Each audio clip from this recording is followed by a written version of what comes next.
이 인물이 궁금했다. 제77회 에스라 13. 무지한 백성들을 대하는 에스라의 방식. 이전 두 차례에 걸친 영상을 통해 에스라가 그의 기도 속에서 죄인과 하나님의 은혜의 의미를 어떻게 왜곡하고 있는지 살펴보았습니다. 또 하나님의 율법과 하나님의 공의의 의미를 어떻게 왜곡하고 있는지 살펴보았습니다.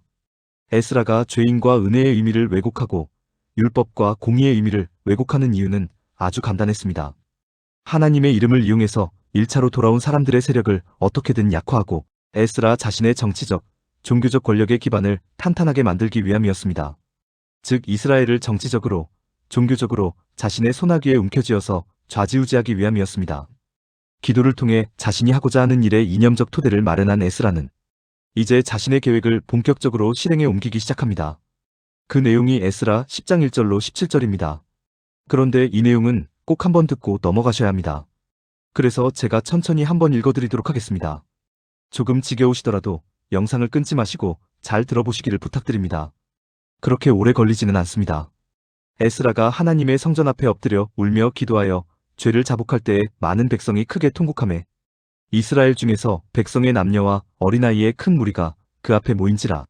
엘람 자손 중 여이엘의 아들 스가냐가 에스라에게 이르되 우리가 우리 하나님께 범죄하여 이 땅 이방 여자를 맞이하여 아내로 삼았으나 이스라엘에게 아직도 소망이 있나니 곧 내 주의 교훈을 따르며 우리 하나님의 명령을 떨며 준행하는 자의 가르침을 따라 이 모든 아내와 그들의 소생을 다 내보내기로 우리 하나님과 언약을 세우고 율법대로 행할 것이라. 이는 당신이 주장할 일이니 일어나소서 우리가 도우리니 힘써 행하소서 하니라. 이에 에스라가 일어나 제사장들과 레위 사람들과 온 이스라엘에게 이 말대로 행하기를 맹세하게 하매 무리가 맹세하는지라. 이에 에스라가 하나님의 성전 앞에서 일어나 엘리야십의 아들 여호하난의 방으로 들어가니라. 그가 들어가서 사로잡혔던 자들의 죄를 근심하여 음식도 먹지 아니하며 물도 마시지 아니하더니 유다와 예루살렘에 사로잡혔던 자들의 자손들에게 공포하기를 너희는 예루살렘으로 모이라. 누구든지 방백들과 장로들의 훈시를 따라 3일 내에 오지 아니하면 그의 재산을 정몰하고 사로잡혔던 자의 모임에서 쫓아내리라매. 유다와 베냐민 모든 사람들이 3일 내에 예루살렘에 모이니 때는 9째 달 20일이라. 무리가 하나님의 성전 앞 광장에 앉아서 이 일과 큰 비 때문에 떨고 있더니 제사장 에스라가 일어나 그들에게 이르되 너희가 범죄하여 이방 여자를 아내로 삼아 이스라엘의 죄를 더하게 하였으니 이제 너희 조상들의 하나님 앞에서 죄를 자복하고 그의 뜻대로 행하여 그 지방 사람들과 이방 여인을 끊어버리라 하니 모든 회중이 큰 소리로 대답하여 이르되 당신의 말씀대로 우리가 마땅히 행할 것이니이다. 그러나 백성이 많고 또 큰 비가 내리는 때니 능히 밖에 서지 못할 것이요 우리가 이 일로 크게 범죄하였은즉 하루 이틀에 할 일이 아니오니 이제 온 회중을 위하여 우리의 방백들을 세우고 우리 모든 성읍에 이방 여자에게 장가든 자는 다 기한에 각 고을의 장로들과 재판장과 함께 오게 하여 이 일로 인한 우리 하나님의 진노가 우리에게서 떠나게 하소서 하나 오직 아사헬의 아들 요나단과 딕과의 아들 야스야가 일어나 그 일을 반대하고 무술람과 레위 사람 사부대가 그들을 돕더라. 사로잡혔던 자들의 자손이 그대로 한지라. 제사장 에스라가 그 종족을 따라 각각 지명된 족장들 몇 사람을 선임하고 10째 달 초하루에 앉아 그 일을 조사하여 첫째 달 초하루에 이르러 이방 여인을 아내로 맞이한 자의 일 조사하기를 마치니라. 이렇게 기록하고 있습니다. 한번 여쭈어 보겠습니다. 혹시 이 내용을 들으시면서 한숨이 저절로 나오신 분 계십니까? 혹시 이 내용을 들으시면서 세상에 어찌 이런 일이 일어날 수 있지? 라고 괴탄하신 분 계십니까? 혹시 이 내용을 들으시면서 지금의 내가 죄인이 아니라는 사실에 대해 정말로 다행이라고 생각하신 분 계십니까? 사실 오늘 내용은 정말로 한숨이 저절로 나와야 하는 내용이고 정말로 개탄스러워해야 하는 내용이고 내가 죄인이 아니라는 게 얼마나 다행인지 절실히 느껴져야 하는 내용입니다. 잘 아시겠지만 2차 세계대전 때 나치 독일이 유대인들을 무자비하게 학살한 역사가 있습니다. 그 일에 대해 전 세계 모든 사람이 다 같이 분노했습니다. 그런데 그 일에 대해 분노를 느꼈다면 오늘 내용을 들으시면서 에스라와 이스라엘 민족에 대해서도 똑같은 분노를 느꼈어야 합니다. 왜냐하면 두 사건 모두 죄인이라는 존재에 의해 저질러진 아주 잔인한 사건이기 때문입니다. 두 사건 모두 죄인의 실체를 가감없이 드러내주는 극악무도한 사건이기 때문입니다. 그런데 어찌된 영문인지 우리는 나치 독일에 대해서는 분노하면서도 이스라엘에 대해서는 별로 말하지 않습니다. 나치 독일은 용서할 수 없다고 하면서도 이스라엘의 행위에 대해서는 별로 말하지 않습니다. 물론 사람들의 숫자에서 차이가 나고 방법에서도 차이가 나는 것은 사실입니다. 그렇다고 해서 에스라와 이스라엘의 행위를 정당화해 줄 수는 없습니다. 어찌 보면 에스라와 이스라엘의 행위가 나치 독일의 행위보다도 더 무섭고 더 잔인하다고 할 수 있습니다. 왜냐하면 이스라엘은 그 극악무도한 일을 하나님의 이름을 팔아 자행하고 있기 때문입니다. 사실 오늘 내용은 아주 간단합니다. 1차로 돌아온 사람들이 이방 민족과 혼인관계를 맺은 것에 대해 에스라가 극도로 분노하는 가운데 그들을 이스라엘 사회로부터 쫓아내기 위해서 굳은 결심을 하고 실행에 옮기기 시작했다는 내용입니다. 그런데 이 내용이 참으로 기가 막힌 내용, 참으로 막장 같은 내용, 참으로 죄의 원리가 넘치는 내용입니다. 즉 지옥 같은 세상의 모습이 아닐 수 없습니다. 이 지옥 같은 세상이 어떤 모습인지 오늘 내용에 등장하는 세 종류의 사람들을 중심으로 살펴보도록 하겠습니다. 첫 번째 살펴보아야 할 종류의 사람들은 무지한 백성들입니다. 에스라 10장 1절, 에스라가 하나님의 성전 앞에 엎드려 울며 기도하여 죄를 자복할 때에 많은 백성이 크게 통곡하매 이스라엘 중에서 백성의 남녀와 어린아이의 큰 무리가 그 앞에 모인지라라고 기록하고 있습니다. 많은 백성이 크게 통곡했다고 합니다. 그런데 많은 백성이 왜 통곡을 했을까요? 통곡을 했다면 무슨 이유가 있을 터인데 그 이유가 과연 무엇일까요? 이유는 없습니다. 에스라가 울며 기도하니까 많은 백성은 그저 함께 따라 우는 것뿐입니다. 지도자가 우니까 무엇이 문제인지도 모르고 그냥 함께 통곡하는 것뿐입니다. 그렇습니다.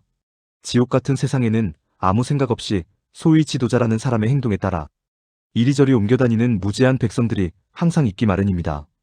자신들이 왜 그 자리에 있는지 의미도 제대로 모릅니다. 자신들이 무슨 말을 하는지 의미도 제대로 모릅니다. 자신들이 하는 행동의 의미도 제대로 모르고 자신들이 하는 행동이 어떤 결과를 가져오는지 의미도 제대로 모릅니다. 그저 분위기에 휩쓸려 행동하고 그저 위에서 하라는 대로 아무 생각 없이 따라하는 것뿐입니다. 우리는 무지한 백성들의 이런 행동 방식을 예수님께서 죽임을 당하시는 현장에서도 너무나 생생히 목격할 수 있습니다. 예수님께서 재판을 받으실 때 십자가에 못 박으라, 십자가에 못 박으라라고 외쳤던 사람들이 누구였습니까? 바로 무지한 백성들이었습니다. 빌라도가 명절을 맞이해서 죄수 한 사람을 풀어주려고 할 때에 바라바를 풀어줘라, 바라바를 풀어줘라고 외쳤던 사람들이 누구였습니까? 바로 무지한 백성들이었습니다. 예수님께서 십자가를 지시고 골고다 언덕길을 올라가실 때 침을 뱉고 욕을 하며 모욕을 주었던 사람들이 누구였습니까? 바로 무지한 백성들이었습니다. 도대체 예수님께서 백성들에게 잘못한 것이 무엇입니까? 예수님께서 백성들에게 해를 끼친 것이 무엇입니까? 예수님은 그들에게 잘못한 적도 없었고 해를 끼친 적도 없었습니다. 오히려 그들은 예수님으로부터 은혜를 받은 자들이었습니다. 예수님으로 인해 눈을 뜬 자도 있었고 말을 하게 된 자도 있었고 걷게 된 자도 있었고 귀신으로부터 정신을 차린 자도 있었습니다. 오병이어의 기적을 통해 양식을 공급받은 자는 더없이 많았습니다. 그런 그들이 예수님을 못 박으라고 소리치고 예수님을 조롱하고 예수님께 침을 뱉었습니다. 제사장들의 사주를 받고 서기관들의 사주를 받고 헤롯 당원들의 사주를 받아서 무엇이 옳고 무엇이 그른지 분간도 제대로 하지 못한 상태에서 그저 시키는 대로만 하는 것입니다. 그렇습니다. 죄인들의 세상, 지옥 같은 세상에는 이런 무지한 백성들이 항상 존재할 수밖에 없습니다. 그런데 무지한 것이 잘못한 것입니까? 불쌍한 것입니까? 불쌍한 것입니다. 무지한 것이 불쌍한 것이라면 무지한 것을 탓할 수 있습니까? 탓할 수 없습니까? 탓할 수 없습니다. 무지한 것을 비난할 수 있습니까? 비난할 수 없습니까? 비난할 수 없습니다. 그럼 이런 무지한 백성들을 어떻게 대해야 하겠습니까? 무지한 백성들을 가르쳐 알게 하는 것이 옳겠습니까? 무지한 백성들을 이용해 먹는 것이 옳겠습니까? 가르쳐 알게 하는 것이 옳습니다. 무지한 사람들은 탓해서도 안 되고 비난해서도 안 되고 이용해서도 안 됩니다. 그들을 위해 해야 하는 일은 오로지 가르쳐 알게 하는 것뿐입니다. 그렇게 하신 분이 하나님이시고 예수님이십니다. 그런데 죄인의 세상은 무지한 사람을 이용해 먹기만 합니다. 오늘 내용에서 보신 것처럼 에스라가 우니까 영문도 모른 채 같이 따라 울도록 만들고 예수님께서 죽으실 때는 제사장들이, 서기관들이, 헤롯 당원들이 무지한 백성들을 앞장세워서 예수님을 향해 소리를 지르게 했고 침을 뱉게 했고 조롱하게 했습니다. 그렇습니다. 죄인의 세상은 사람들이 사람들을 이용해 먹는 세상입니다. 오로지 자신의 유익과 자신의 이익과 자신의 권리와 자신의 행복을 위해서 다른 사람들을 수단과 강법으로 삼는 세상입니다. 자신을 위해 다른 사람들을 짓밟는 세상입니다. 오늘 내용에 보면 그 중심에 바로 에스라가 있는 것입니다. 그런 과정에서 가장 많이 피해를 당하는 사람들이 누구겠습니까? 바로 무지한 백성들입니다. 무지한 백성들이 가장 많이 피해를 당하는 것입니다. 그런데 너무나 안타깝게도 백성들은 그것을 모르고 있다는 것입니다. 자신들이 피해를 당하는 것을 모르고 있다는 것입니다. 자신들의 유익과 이익과 권리와 행복이 짓밟히고 있는데도 그 사실을 모르고 있다는 것입니다. 오히려 자신들을 짓밟고 있는 사람들을 위해 더 수고하고 있다는 사실입니다. 이 얼마나 어이가 없고 이 얼마나 안타까운 일입니까? 그런데 이런 일이 에스라 시대에만 있었느냐는 것입니다. 오늘날도 크게 다르지 않습니다. 교회만 봐도 쉽게 알 수 있습니다. 거짓말한 목사, 사기를 친 목사, 성폭행을 한 목사, 비도덕적으로 세습을 한 목사 등 목사 같지 않은 목사들이 많이 있습니다. 죄의 원리가 판치는 세상의 지도자들보다 훨씬 더 못한 목사들이 많이 있습니다. 이런 목사들로 인해 가장 큰 피해를 본 사람들이 누구입니까?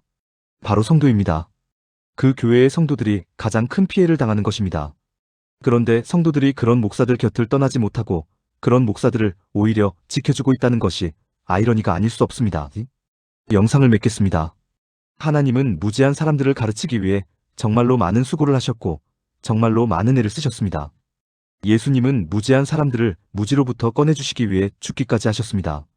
그러나 에스라는 하나님의 이름을 팔아 무지한 사람들을 수단과 방법으로 이용해서 자신의 야망만을 실현해 나갔습니다. 하나님의 원리와 죄인의 원리가 얼마나 다른지를 정확히 구분하실 수 있기를 부탁드립니다. 오늘 내용에 공감이 되었다면 구독과 좋아요, 알림 설정 부탁드립니다. 하나님의 말씀을 바르게 전하는 데 큰 도움이 될 것입니다. 평등하고 공정하며 정의롭고 행복한 세상을 이루는 데 큰 도움이 될 것입니다.